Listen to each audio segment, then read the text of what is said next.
The biggest lie in the personal development industry is that knowledge is power. It is.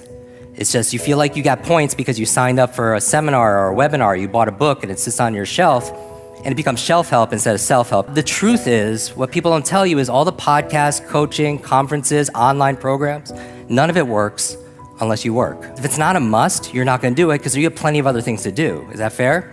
Because there's a success formula, head, heart, hands.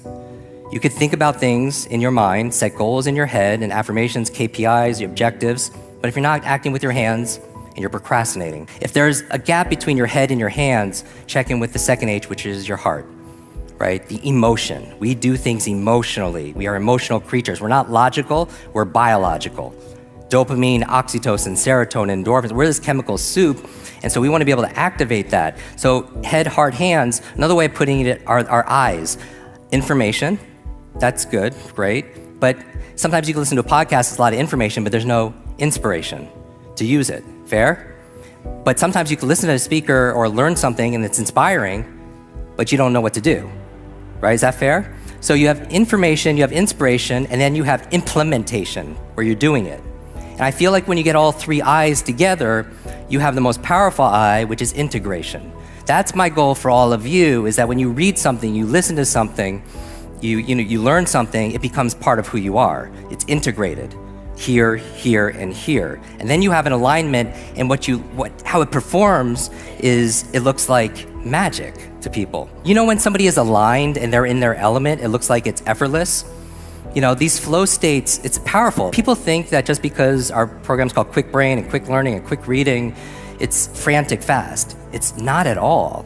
It's just, there's a piece to it. It's like somebody who's fit and has strategies. If they have to climb a mountain, it looks like it's effortless because they've just done the work and they have strategy and they have tools to be able to do so.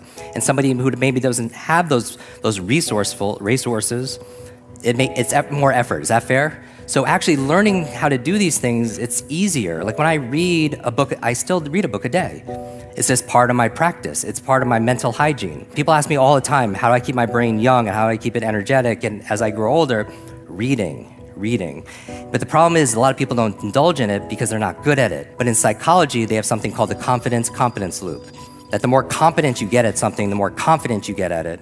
And then the confidence will make you do it more, and you get more confidence, and then it cycles through in positive momentum, right? And you have examples of that in your own life. So what I'm asking about here, the second part, is the inspiration, is why must I use this? And you know what a question I ask a lot of is like, who's counting on me to win today? You know what I mean? First, because some of you, and I bring this up because some of you really will do more for other people than you will for yourself. So knowing that about yourself, self-awareness is a superpower, then tap into that. You don't have to change it, tap into it. Who's counting on me to be at my best? And then you're more likely to do it. And the reason I know this is because when I was driven so much, it was really my family who I wanted to make proud. Like we all have our reasons, right? The life of your dreams really is hidden in your daily routines, right? It's the things you do daily. And 40% of what you do every single day and you think, it's all habitual. You're on autopilot. But when did you create those consciously and sit down and put together those routines? And those things are important because they're discipline. And also it reduces decision fatigue, which also takes away from the quality of your reading. A lot of you aren't reading because you're just exhausted. And I bet you though, it's not just because you're busy and doing too many things.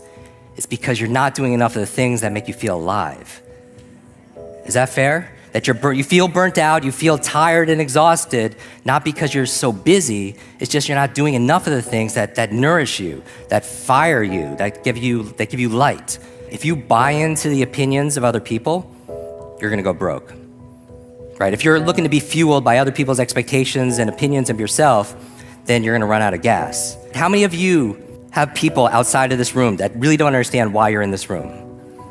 Look around, why are you listening to another podcast? Why are you buying another book? Why are you doing this all the time? How many people have people like that? And here's the thing, sometimes the people that care about you the most are the ones that you give the power to hold you back. They don't hold you back, but you give them the power to do so. And I'm not saying it's easy when it's your spouse and your family. I'm not at all saying it's easy because sometimes learning life is messy. But I'm here to say that the best thing you could do, because you can't change them. How many people realize you can't change another person, right?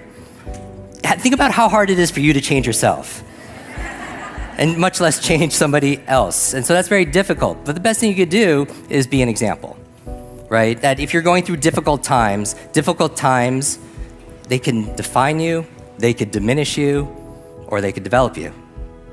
But you decide. And it always comes back to decision. I got really upset that this wasn't taught back in school, this idea of meta-learning. And meta-learning really is the science of learning how to learn, to unlock your super brain, learning how to concentrate, learning how to focus, learning how to be creative and to solve problems and to think, to be able to read faster, to be able to remember more. Because that's the most important skills right now, because if you could do all that, marketing, Mandarin, martial arts, music, all that becomes easier.